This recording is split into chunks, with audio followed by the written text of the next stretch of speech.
এই রাস্তাটার ব্যাপারে আর কি প্রতিবেদন দিব, লজ্জাজনক ব্যাপার। আজকে স্বাধীনের পর থেকে চালতুলি শেষমাতার হাসানপুরের পাশে দীর্ঘ অনেক বছর যাবৎ রাস্তা নাই, ব্রিজ আছে যে একটা বুঝি না। আর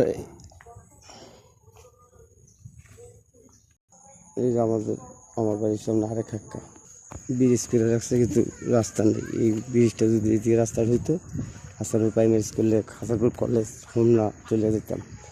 এই যে আমাদের চালতুলি